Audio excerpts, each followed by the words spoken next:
بسم اللہ الرحمن الرحیم۔ السلام علیکم۔ ایک دفعہ ایک عورت سلطنت عثمانیہ کے سلطان عبدالحمید کے پاس مقدمہ لے کر حاضر ہوئی اور فرمایا، سلطان معظم، ہمارے گاؤں کے قاضی کے پاس میں ایک مقدمہ لے کر گئی تھی تاکہ قاضی صاحب انصاف پر مبنی فیصلہ کر کے مجھے انصاف دلائیں، لیکن بدقسمتی سے میں جب قاضی صاحب کے پاس گئی تو اس وقت قاضی صاحب اکیلا موجود تھا۔ قاضی صاحب میرے حسن کو دیکھ کر پاگل ہو گیا اور اس نے مجھے بدکاری کی دعوت دی۔ میں ایک نیک اور پاک باز عورت ہوں اور میں نے قاضی صاحب کی دعوت کو ٹھکرا دیا۔ پھر قاضی صاحب کہنے لگا، تم نے اگر میری بات نہ مانی تو میں فیصلہ تمہارے حق میں دینے کی بجائے تمہاری مخالف میں دے دوں گا اور اس کے نتیجے میں تمہیں بڑی سے بڑی سزا ملے گی۔ سلطان عبدالحمید نے اس عورت سے پوچھا، پہلے یہ بتاؤ تمہارا مقدمہ کیا تھا اور تم قاضی صاحب کے پاس کیا مقدمہ لے کر گئی تھی؟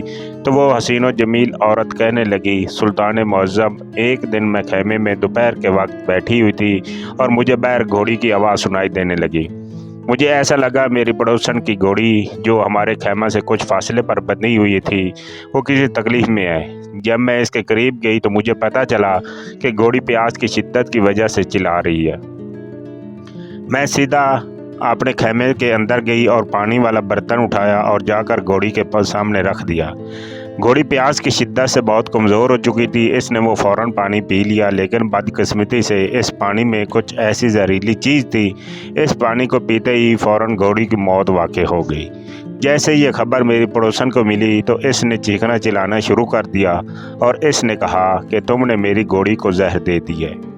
میں اسے بتانے کی پوری کوشش کرتی رہی کہ میں ایسا کوئی ارادہ نہیں تھا، میں نے تو صرف اس کو پانی پلایا، مجھے نہیں پتا کہ گھوڑی کی موت کیسے واقع ہوئی۔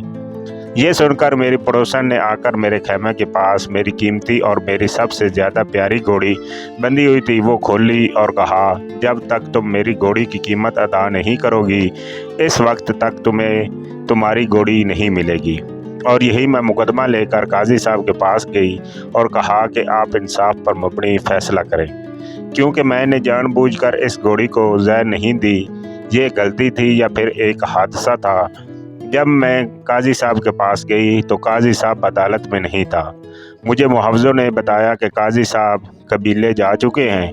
میں سیدھا قاضی صاحب کے خیمے کے دروازے پر پہنچی، پھر قاضی صاحب کی اجازت پر میں اندر چلی گئی۔ میں نے قاضی صاحب کو اپنے بات تفصیل سے بتائی، لیکن قاضی صاحب مجھے دیکھ کر میرے حسن کا دل داتا ہو چکا تھا اور میرے جسم کو للچائی نظروں سے دیکھنے لگا۔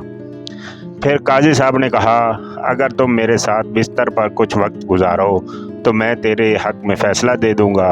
جب میں نے اس کی دعوت قبول نہیں کی تو اس نے خیمے کا دروازہ بند کر کے مجھے رسیوں سے باندھ کر میرے منہ پر کپڑا باندھ کر میرے ساتھ زبردستی زنا کیا۔ جب میں خیمے سے باہر نکلی اور چلانے لگی کہ قاضی صاحب نے میرے ساتھ زیادتی کی ہے تو الٹا اس کی سپاہیوں نے مجھے دھکے دے کر وہاں سے نکال دیا۔ میرے پاس انصاف لینے کے علاوہ اور کوئی چارہ نہیں تھا۔ میں بڑی مشکلوں سے آپ کے سامنے حاضر ہوئی ہوں۔ یہ سن کر سلطان عبدالحمید نے کہا، تیری بات بالکل درست ہے، لیکن تمہیں پتہ اپنا فیصلہ کسی شہر کے قاضی کے پاس لے کر جانا چاہیے تھا، نہ کہ ایک سلطان کے پاس۔ میرے پاس اتنا وقت نہیں کہ میں آپ کے مقدمے کو حل کر سکوں، لہٰذا میں قاضی کو پیغام بھجوا دیتا ہوں کہ وہ انصاف پر مبنی فیصلہ کریں۔ یہ سن کر وہ عورت گڑگڑانے لگی اور کہا، قاضی صاحب کبھی چور چور کو پکڑتا ہے، کبھی مجرم مجرم کو پکڑتا ہے۔ یہ سن کر سلطان نے کہا، نہیں۔ تو پھر وہ عورت کہنے لگی، سلطان معظم، اب آپ ہی بتائیں کہ ایک قاضی دوسرے قاضی کی مخالفت میں کوئی فیصلہ دے گا اور دوسری طرف ایک عام عورت ہے۔ یہ سن کر سلطان معظم نے فرمایا، اگر ایسی بات ہے تو میں خود ہی تمہارا فیصلہ کر دیتا ہوں۔ دوستوں، یہاں آپ کو سلطنت عثمانیہ کے عظیم سلطان کے بارے میں بتاتا چلوں۔ سلطان عبدالحمید سلطنت عثمانیہ کے 31ویں سلطان تھے،